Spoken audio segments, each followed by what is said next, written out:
I used to think every person standing at a busy intersection with a cardboard sign was exactly who they appeared to be. A struggling parent, a homeless person, someone who had simply run out of options. And many still are. That's what makes this topic so uncomfortable. The moment you start asking questions, it can feel like you're questioning people who genuinely need help. But across Canada, more people are beginning to wonder whether some of that compassion is being exploited.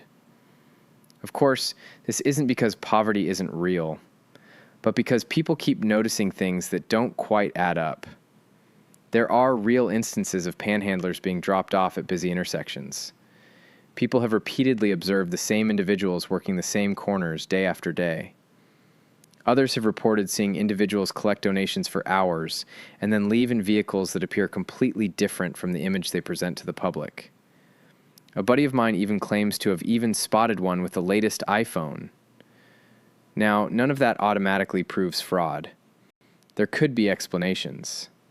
But when the same kinds of stories appear again and again, people naturally start asking questions. And those questions are making many Canadians uneasy, because nobody wants to believe their kindness is being used against them. Canada is facing a real affordability crisis. Housing costs have soared. Food prices keep rising. Many families are struggling just to get by. There are people sleeping in shelters. There are people living in vehicles. There are people who genuinely don't know where their next meal is coming from. Those people deserve compassion. They deserve support. And they deserve to be taken seriously. The problem is that when dishonest people enter the picture, trust begins to disappear. Imagine you're stopped at a red light. You see someone holding a sign asking for help. You feel sympathy. You reach into your wallet. You hand over a few dollars. You drive away believing you've helped someone. Now imagine discovering that the person you helped may have collected hundreds of dollars that same day. That's where frustration starts. Not because people object to helping those in need, but because nobody likes feeling deceived. Certain intersections can be surprisingly profitable. Think about how many vehicles pass through a major intersection every day. Thousands. Sometimes tens of thousands. A person standing in the right location doesn't need every driver to donate. Only a small percentage. $5 here, $10 there. A steady stream of donations can add up quickly. That's why some observers describe busy intersections as valuable territory. The heavier the traffic, the greater the earning potential.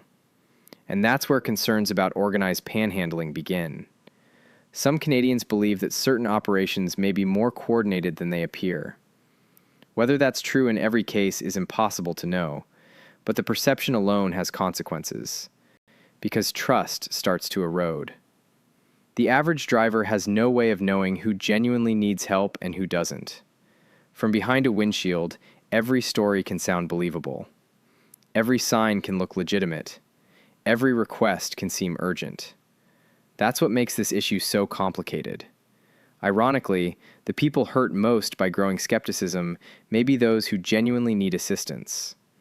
Every fake story makes a real story harder to believe. Every scam makes genuine hardship harder to recognize. Every dishonest person weakens public confidence in honest people. As a result, many Canadians have changed how they give. Instead of handing out cash directly, they donate to shelters. They support food banks. They contribute to charities that can verify where the money goes. Not because they've stopped caring, but because they want their help to reach people who truly need it. And that may be the saddest part of this entire debate. Canadians haven't become less compassionate. Most people still want to help. The problem is uncertainty. When people begin wondering whether they're being taken advantage of, generosity becomes more cautious. Trust becomes harder to earn. Suspicion starts replacing empathy. The next time you see someone standing at an intersection asking for money, remember this. Some may be experiencing the worst period of their lives. Some may genuinely need help. Others may not be exactly what they seem. The challenge is that from a passing car, it's almost impossible to tell the difference. And that's why the debate over Canada's so-called rich beggars continues to grow.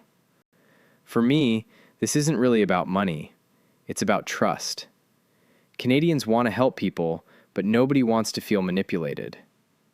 What do you think? Have you noticed this in your city? Let me know in the comments, and don't forget to subscribe to the channel for more stories from across Canada.